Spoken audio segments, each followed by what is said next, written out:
Hello and welcome back. So today we're going to be doing a camera review for you over this. Take a peek at this thing really quick. This is the OBSBOT Tail Air. It's a PTZ AI controlled camera with gesture controls. If you're familiar with the Insta360 Link PTZ camera, you'll feel comfortable and this will be familiar to you. Little disclaimer here, they did send this device to me for a review, so that's what we're doing. That being said, let's take a look at this device, the potential that it has, and what it has to offer.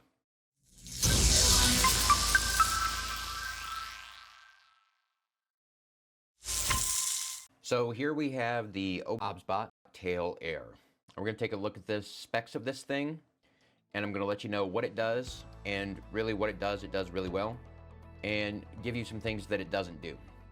First, we're going to take a look at the resolution. This little thing is 4K, and at this point, most cameras should be doing 4K or better. If you want a cheaper option, you usually go with the 1080p, but this one is 4K. Speaking of 4K and resolution, let's go to the frame rate.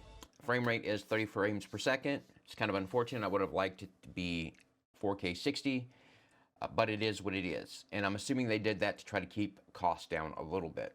On the subject of cost, this device does retail for $499 American dollars. That may sound like a lot, but it does come with a larger sensor.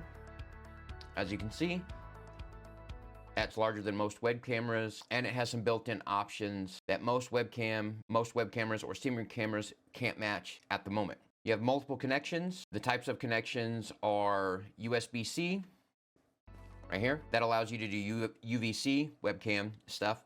You have wireless, cellular, HDMI through a mini HDMI port on the back side where the SD card is at. And it has my favorite, which is NDI. It has NDI built in. You will need an NDI key to get to and be able to use NDI. So, that being said, since the sensor is a little bit bigger, again, we're going to take a look at that. Sensor is a little bit bigger than what it is on most other webcams or dedicated streaming devices, I will go ahead and put the camera specs on the side, one of these two sides, and we'll go over them really quickly for you. It has a 1x1.8 CMOS optical sensor, 8 optical lenses on the device, that's why it's kind of bigger, 4x digital zoom. It has an ISO range from 100 to 6400. Exposure values plus minus 3 EV.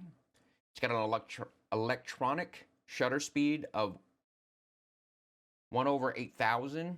It has both auto and manual focus, and it has an aperture of f1.8. Next thing we need to speak about is the AI tracking and gestures. You have 4 main gestures that you can use on this device. Again, for those who are familiar with the Insta360 Link PTZ camera, will be comfortable with this and will be familiar with this.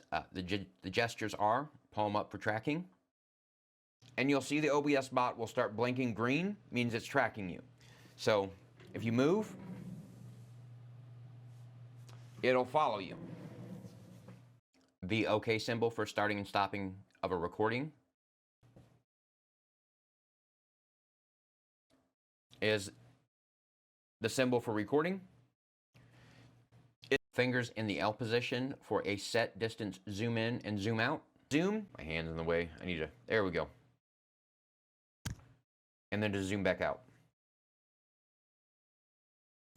Okay, and a two-handed gesture for dynamic zoom. Both hands.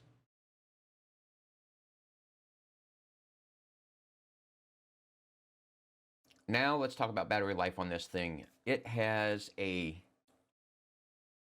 1500 milliamp battery built in, so you don't need to worry about plugging it in while you're using it. Actually, I would recommend you plugging it in if you're using it, especially if you're going to be doing long streams or long video record sessions. The information I received says that the operating time is 154 minutes, but that's at 1080p and in a lab environment. I've worked in labs before with tech and testing tech, and the lab and tests are always different than real world tests. And in practice, you can see this with your cars and getting, miles per gallon on the cars. You never get the miles per gallon that it says. So with the 154 minutes, you want to take that with a grain of salt. I did not get that anywhere close to that time with 4K and testing the device.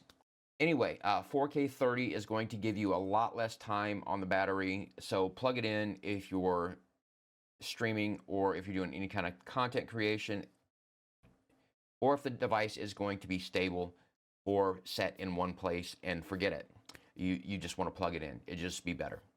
So with all the main specs out of the way, I'm going to give you my thoughts on this little device. I like the ability of the device to integrate with multiple things. The device fully integrates with OBS, NDI, which I love. The ADA Mini YOLO box. So you can't really go wrong with a device that integrates into things so seamlessly. It does check all of the boxes for a streaming camera. Again, I wish it did 4K 60 instead of 30, but 30 is more than adequate for, content creation and just videos overall. Overall, my initial reaction and review of this device is overly positive. I like what they're trying to do with the camera, giving creators, whomever they may be, options, and I really like the wireless connectivity of the device and just all the options that it gives you with ways that you can connect. I like the ability, or that it gives me the ability to fully control the camera settings. The ability for me to fully control the camera settings is such a good thing to have. OBSBOT has figured that part out, that giving the user more control over a device, in my opinion, is never a bad thing. OBSBOT figured this out. I don't know why some of the other camera makers or webcam, streaming cameras, whatever you would call it, can't seem to figure that out, but they did. Just an FYI, I do have all the links in the description in case you guys want to take a look at this device, as well as a discount code in case you want to pick one up. It helps me out. It helps me to make more videos like this for you. I am going to test this thing out for a week or so, and we'll be doing a full in-depth setup and configuration video for you, so be on the lookout for that. You know that YouTube like, subscribe, notification thing. As always, let me know what you think in the comment section below, and if you have any questions, I will do what I always do with all my videos and try to answer any question you may have as quickly as possible. Thanks again for watching, and I'll see you on the next one.